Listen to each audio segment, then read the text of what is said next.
வணக்கம். நான் உங்கள் போன்ஜி பரத். வருகிற ஆர்கே நகர் இடைத்தேர்தல் மிக ஒரு முக்கியமான களமா அமைஞ்சிருக்கு. என்ன காரணம் அப்படின்னா, மிக கடுமையான போட்டி. திமுக, அதிமுக 3 அணிகளா போட்டிடுறாங்க. அப்புறம் கம்யூனிஸ்ட் ஒரு பக்கம் பாத்துக்கணும்னா தேமுதிக, பாஜக, இது போல பல முனைகள். நாம் தமிழர் ஒரு பக்கம் களம் இறங்கியிருக்காங்க. இளைஞர்கள் கட்சி அப்படின்ட்டு 2 பேர் களம் இறங்கியிருக்காங்க. இது போல பல முனை போட்டிகள் அங்க நிலவுது. இதோட சேர்த்து சமத்துவ மக்கள் கட்சியும் தேர்தல் களத்துல இறங்குறாங்க. இப்படி மிக ஒரு பரவலான கட்சிகள் எல்லாருமே இந்த தேர்தல் களத்துல இடைத்தேர்தல சந்திக்கிறாங்க. இது யாருக்கு ஆதாயம்? ஆர்கே நகர் தேர்தல் யாருக்கு வெற்றியை கொடுக்க போகுது அப்படிங்கிற ஒரு கேள்வி இருக்கு. அதுக்கு முன்னாடி ஆர்கே நகர் தொகுதி மக்களுக்கு என்னென்ன பிரச்சனைகள் இருக்கு அப்படின்னு பாத்தீங்கன்னா, குடிநீர் பிரச்சனை அங்க மிகப்பெரிய பிரச்சனையா இருக்கு. குடிநீர்ல பாத்தீங்கன்னா அந்த கழிவு நீர் கலந்து ஒரு சில பகுதிகளில் வரும், ஒரு 10 நிமிடத்தில். இது இன்னும் சரி செய்யப்படவில்லை. குடிநீர் குழாய்கள் பல இடங்கள்ல சரி செய்யப்படல. அப்புறம் குப்பை மேடு, குப்பை கூலமா இருக்கக்கூடியது. முதல்வர் தொகுதி அப்படின்னு சொல்லக்கூடிய அந்த தொகுதி விவிஐபி தொகுதி. அந்த தொகுதி பாத்தீங்கன்னா ரொம்ப ஒரு அவ்வளவு வேதனைக்குரிய ஒரு விஷயம். குப்பை கிடங்குகள் அதிகமா இருக்கும். அந்த கொடுங்கையூர் குப்பை மேடு, அந்த குப்பை மேட்டினால நிலத்தடி நீர் பாதிக்கப்பட்டது, கொசுக்கள் அதிகமா இருக்கக்கூடியது. இது போல சுகாதார பிரச்சனைகள் அதிகம் இருக்கக்கூடிய ஒரு தொகுதி. மொத்தம் 7 வார்டு தான் இந்த தொகுதியில இருக்கு. வாக்காளர்கள் இப்ப அறிவிச்சிருக்கிற வாக்காளர்கள் பட்டியல்ல பெரும்பான்மையா இளைஞர்கள் இருக்காங்க அப்படிங்கிறது கவனிக்கப்பட வேண்டிய ஒரு விஷயம். இந்த தேர்தல்ல இந்த மாதிரி பல பிரச்சனைகள் அந்த தொகுதியில இருக்கு. இதை தாண்டி பாத்தீங்கன்னா போக்குவரத்து நெரிசல், இது போல நிறைய பிரச்சனைகள் இருக்கு. இது எல்லாமே நீண்ட காலமாக நிறைவேற்றப்படாத பிரச்சனைகள். ஒவ்வொரு தேர்தலின் போதும் நிறைவேற்றப்படும் என்று வாக்குறுதி கொடுக்கப்படும் பிரச்சனைகள். இந்த முறை கடுமையான போட்டி இருப்பதனால இந்த பிரச்சனைகள் ஒரு முக்கியத்துவம் பெறுது. இதை அடுத்து ஜெயலலிதாவோட மரணம், அது குறித்த சந்தேகங்கள், இதுவும் ஒரு முக்கியத்துவம் இந்த தேர்தலில் இடம் பிடிச்சிருக்கு. இதையெல்லாம் தாண்டி வெற்றி வாய்ப்பு யாருக்கு கிடைக்கும் அப்படிங்கறது பாக்குறப்ப, சரியான முறையில் நம்பிக்கையை ஏற்படுத்துறதா இந்த தேர்தலில் ஒரு முக்கியமான ஒரு அம்சமா இருக்கு. பாரம்பரியமா கட்சிக்கு விழ வேண்டிய வாக்குகள், அதன் அடிப்படையில திமுகக்கும் பன்னீர்செல்வம் அணிக்கும் ஒரு சின்ன மோதல் இருக்கும். அங்க இருக்கக்கூடிய 2 பேருமே லோக்கல் வேட்பாளர் தான். மருது கணேசா இருக்கட்டும், மதுசூதனன் சாரா இருக்கட்டும். மருது கணேஷ் சாரும் மதுசூதனன் சாரும் 2 பேரும் அங்க லோக்கல்ல இருக்கக்கூடியனால அந்த மக்களை நேரடியா சந்திச்சு அந்தந்த பிரச்சனைகள் என்னன்னு தெரியும். அது குறித்த வாக்குறுதிகளையும் நம்பிக்கையும் ஏற்படுத்தக்கூடிய பலம் அவங்களுக்கு அதிகமா இருக்கிறதுனால அவங்களுக்கு வாய்ப்புகள் அதிகமா இருக்கு. இதுல யார் முதல் வரப்போறாங்க அப்படிங்கிறத மக்கள் தான் முடிவு பண்ணும், யார் அதிக நம்பிக்கையை ஏற்படுத்துறாங்க அப்படிங்கிறத. மற்றது எடுத்துக்கிட்டோம் அப்படின்னா, தினகரனா இருக்கட்டும், தீபாவா இருக்கட்டும், நாம் தமிழர் கட்சியா இருக்கட்டும், தேமுதிகவா இருக்கட்டும், கம்யூனிஸ்ட் கட்சியா இருக்கட்டும், இவங்க எல்லாருமே பெரிய பாதிப்பை இந்த தேர்தலில் ஏற்படுத்துறதுக்கான சாத்தியக்கூறுகள் கம்மி தான். நாம் தமிழர் இந்த களத்தை அவங்க நல்லா பயன்படுத்திக்கலாம். அவங்களோட கொள்கைகளை சரியான முறையில் கொண்டு சேர்க்கலாம். நாம் தமிழரோட மிகப்பெரிய பலவீனம் என்னன்னா, மற்றவர்களை தாழ்த்தி தான் அவங்க உயரணும் நினைக்கிறதா அவங்களோட பலவீனம். அந்த பலவீனத்தை இந்த தேர்தல்ல அவங்க வெளிப்படுத்தாம ரொம்ப ஒரு ஆக்கப்பூர்வமான விஷயங்களை பேசினாங்க அப்படின்னா, இந்த தேர்தல் களம் அவங்களுக்கு நார்மலா என்னோட கணிப்புப்படி ஒரு 5000 7000 வாக்குகள் வரைக்கும் சேகரிக்கிறதுக்கான வாய்ப்புகள் இருக்கு. இளைஞர்கள் வாக்கு அதிகம் அப்படிங்கறதுனால இந்த இளைஞர்கள் வாக்கே 3-4 பிரியுது. அது கவனிக்கப்படணும். ஏன்னா 2 இளைஞர்கள் கட்சி இருக்கு. அந்த கட்சிகள் மீது சில ஈர்ப்பின் பேரால் சில இளைஞர்கள் வாக்களிக்க வாய்ப்பு இருக்கு. அதை தாண்டி நாம் தமிழரும் ஒரு பக்கம் இளைஞர்களை கவரக்கூடிய கட்சிகள்ல ஒன்றுதான். இப்ப நாம் தமிழர் முன்வைக்கக்கூடிய பிரச்சாரம் எப்படி அமையணும்னா, இத்தனை ஆண்டுகள் பண்ணி என்ன பண்ணாங்க, இப்படி ஏமாத்துறாங்க, அப்படி இது பண்ணாங்க, இந்த வாதங்களை தவிர்த்து விட்டு ஆக்கப்பூர்வமாக அங்க ஏதாவது நல்ல ஒரு பிரச்சாரத்தை மேற்கொண்டாங்க அப்படின்னா அவங்களுக்கு இந்த 5000 7000 வாக்குங்கிறது 15000 வாக்குகள் வரைக்கும் சேகரித்து பிரித்து எடுப்பதற்கான வாய்ப்புகள் இருக்கு. அதை தவிர்த்து மற்ற கட்சியினரை மட்டும் விமர்சித்து அவங்க ஜெயிக்கணும்னு நினைச்சா அது ஒரு சிரமமான காரியம்தான் அப்படின்னு எனக்கு படுது. ஏன்னா அந்த தொகுதி பாரம்பரியமா உதயசூரியன் இரட்டை இலை இது ரெண்டும் வேரூன்றிய இடம். அந்த இடத்துல அதிகமான விமர்சனங்களை முன் வச்சு வர முடியாது. மக்கள் பிரச்சனைகளை பேசினா அவங்களுக்கு ஒரு வாய்ப்பு இருக்கு. ஆனா இதை முன்னெடுப்பாங்களான்னு தெரியாதுங்கிறதுனால 5000 வாக்குகள் அவங்களுக்கு கிடைக்க வாய்ப்புகள். மற்ற இளைஞர்கள் கட்சியெல்லாம் பெரிய தாக்கத்தை ஏற்படுத்தாது. ஆனால் அவர்களால் ஒரு குறிப்பிட்ட வாக்குகள் 2000-3000 வாக்குகள் இது போலதான் அவங்களால பிரிக்க முடியும். தீபா அப்படின்னு எடுத்துக்கிட்டோம்னா தீபா மீது ஒரு பெரிய ஈர்ப்பு சக்தி அப்படிங்கிறது கிடையாது. ஒரு அனுதாபத்தின் அடிப்படையில் ஒரு சில வாக்குகள் விழலாம். அந்த வாக்குகளும் நாம் தமிழருக்கு இணையாகத்தான் இவங்களுக்கு இருக்கும். நாம் தமிழரை விட கீழே இவங்க போனா கூட நம்ம ஆச்சரியப்படுறதுக்கு இல்லை. பாரதிய ஜனதாவை எடுத்துக்கிட்டோம்னா பாரதிய ஜனதா மீது பயங்கரமான வெறுப்புணர்ச்சி தமிழகத்துல இருந்துட்டு வரும். இந்த நிலையில தமிழிசை இன்னைக்கு தமிழிசை எச் ராஜா இவங்கெல்லாம் பேசிட்டு வர்றது இன்னும் ஆதங்கத்தை ஏற்படுத்துது. இந்த சின்னம் முடக்குனது சரிதான். ஏன்னா இரட்டை இலை சின்னம் முடக்கப்பட்ட மிகப்பெரிய கோபத்துல வருத்தத்துல அதிமுக இருக்காங்க.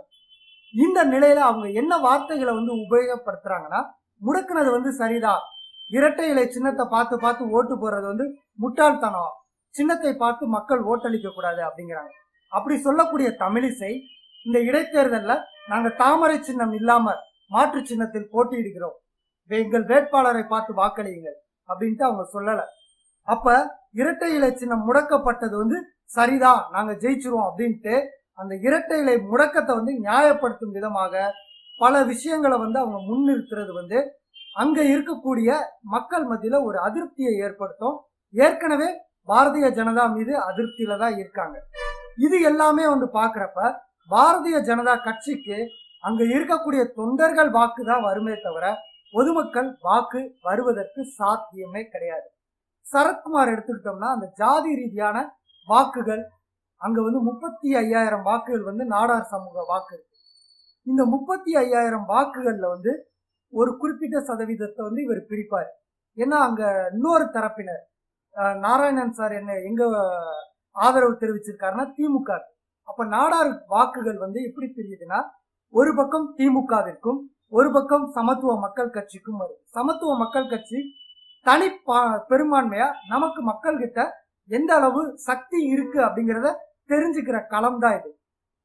தேமுதிக இப்ப சமீப காலமா அவங்க பெரிய ஒரு ஈர்ப்பை ஏற்படுத்தல, ஒரு எதிர்பார்ப்பையும் ஏற்படுத்தல. அந்த கட்சி தலைவர் விஜயகாந்தும் அந்த அளவு பெரிதாக பிரச்சாரங்களையோ அறிக்கைகள் இதன் மூலம் மக்கள் கிட்ட இணைந்தே இருக்கல சமீப காலமா, இந்த சட்டசபை தேர்தல் தோல்விக்கு அப்புறம். அப்படி இருக்கிறப்ப தேமுதிக வேட்பாளர் ஒரு பெரிய தாக்கத்தை கண்டிப்பாக ஏற்படுத்துறதுக்கு வாய்ப்புகள் இல்லை. இந்த தேர்தல் களம் எல்லாத்தையும் பாக்குறப்ப ஒட்டுமொத்தமா கம்யூனிஸ்ட் கட்சிக்கு அவங்களோட தொண்டர்கள் வாக்கு கண்டிப்பா இருக்கும். இதை தாண்டி நம்ம யோசிக்கிறப்போ பார்த்தோம்னா இந்த தேர்தல் களம் கடுமையான போட்டியா யாருக்கு இருக்கு அப்படின்னா, வழக்கம் போல திமுக அதிமுக தான். ஆனா அதிமுக 3 பிரிவுகள். இந்த 3 பிரிவுகள்ல தினகரன் ஒரு பிரிவு இருக்காரு.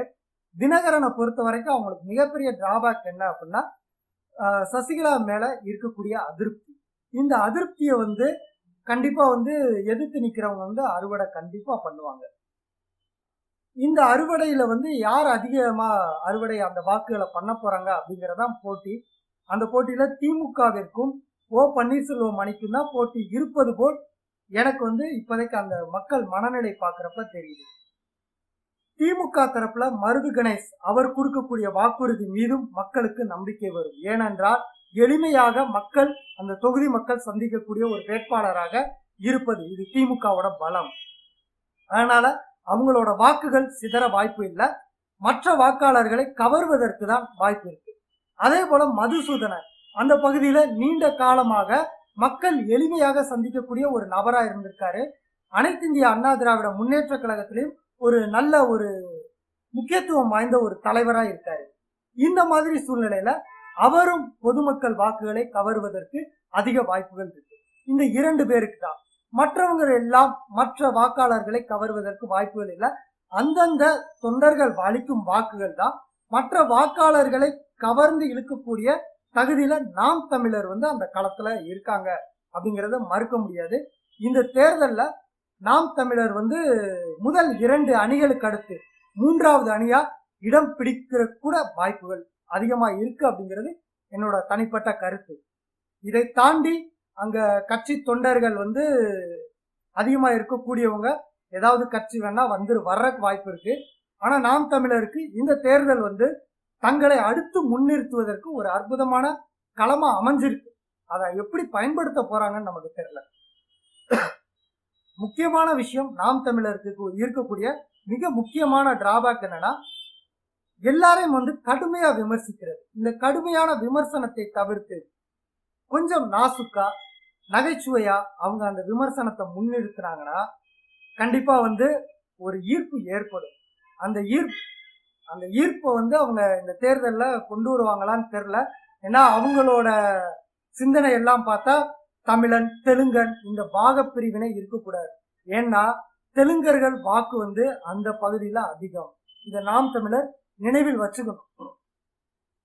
தமிழன் திராவிடன் இந்த கோட்பாடுல இருந்து நாம் தமிழர் கொஞ்சம் வெளியே வந்தாங்கன்னா இந்த தேர்தல்ல அவங்களுக்கு வாய்ப்பு இருக்கு அப்படின்னு நம்ம சொல்லலாம். ஆனா அதை வெளியே வந்துதான் ஆகணும். ஏன்னா திராவிடன் அப்படிங்கறத நீங்க வெறும் தமிழன் திராவிடன் தமிழன் திராவிடன் இந்த வாதங்களை முன் வச்சு ஒருபோதும் முன்னேற முடியாது. இதை அவங்க அடிப்படையா உணர்ந்தாங்கன்னா நல்ல ஒரு மாற்றம் அவங்களுக்கு இந்த தேர்தல் கொடுக்கலாம். ஒருவேளை இந்த தேர்தல்ல இப்ப இருக்கக்கூடிய கள நிலவரம் தான் இது. ஏன்னா இளைஞர்கள் வாக்கு அதிகம் இருக்குங்கிறனால அவங்களுக்கு ஒரு வாக்கு சதவீதம் இருக்கு அப்படிங்கிறத நான் சொல்றேன்.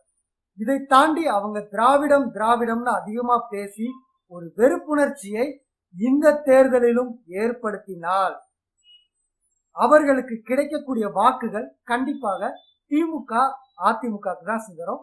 அதிமுக சிதறக்கூடிய அந்த விஷயங்கள் யாருக்கு போகுது அப்படிங்கிற ஒரு கேள்விதான் இருக்கு. பன்னீர்செல்வம் அணிக்கு போறதுக்கு வாய்ப்புகள் இருக்கு. ஏன்னா நீங்க பிரச்சாரத்துல முன்வைக்கிற அந்த கோட்பாட்டிலே பாருங்க, தமிழன் ஆளணுங்கிறீங்க. இன்னைக்கு ஆண்டுகிட்டு இருக்கிறது தமிழன் தான். அப்ப என்ன பண்ண போறீங்க? இதுக்கு முன்னாடி இருந்த பன்னீர்செல்வம் தமிழன் தான். அவர் மீது என்ன விமர்சனம் வைக்க போறீங்க? இந்த இடத்துல உங்களோட பிரச்சாரம் வலு இழக்குது. தமிழன் ஆளணுங்கிற அப்ப தமிழன் தானே இப்ப ஆண்டுகிட்டு இருக்கான். இதுக்கு முன்னாடி ஆண்ட பன்னீர்செல்வமும் தமிழன் தானே. இப்ப 2 அணிகளும் தமிழர்கள் அணி தானே அப்படிங்கிற ஒரு சிந்தனை வரும். அதனால தமிழன் திராவிடன் கோட்பாடை இந்த தேர்தல்ல நாம் தமிழர் கைவிட்டா ஒரு வாய்ப்பு இருக்கு. விடுவாங்களா அப்படிங்கிறது தெரியாது. மற்ற அணிகளை பொறுத்த வரைக்கும் தினகரன் அந்த பண பலத்தில் ஓரளவு வாக்கு சதவீதத்தை ஈர்ப்பார் அப்படின்னு கருதப்படுகிறது. அது எந்த அளவுக்கு உண்மையா இருக்கும் அப்படிங்கிறத பொறுத்து இருந்துதான் பார்க்கணும். ஆர்கே நகர் தேர்தல் இப்போதைக்கு தேர்தல் களம், அங்க இருக்கக்கூடிய என்னோட நண்பர்கள் சில பேர் சந்திப்பு, இவங்களோட விஷயங்கள், அந்த மனநிலை எல்லாம் பாக்குறப்ப தொகுதி பிரச்சனைய தீர்க்கக்கூடிய ஆட்கள் தான் அவங்க முன்னுரிமை இப்போதைக்கு மெஜாரிட்டியா மனசுல வச்சிருக்காங்க. அந்த மனதில் வைத்ததுல அந்த லோக்கல் வேட்பாளரா இருக்கக்கூடிய மருது கணேசுக்கும் மதுசூதனனுக்கும் தனிப்பட்ட முறையில் ஒரு ஈர்ப்பு சக்தி இருக்கின்றது. இதை தாண்டி பொது வாக்காளர்களை எந்த அளவுக்கு இவர்கள் ஈர்க்கிறார்களோ அதுதான் இந்த தேர்தலில் வெற்றியை தீர்மானிக்க போகிறது. மக்களின் தீர்ப்பு என்ன என்பதை ஏப்ரல் 15ஆம் தேதி தெரிந்து கொள்ளலாம். இது என் தனிப்பட்ட கருத்து. நன்றி.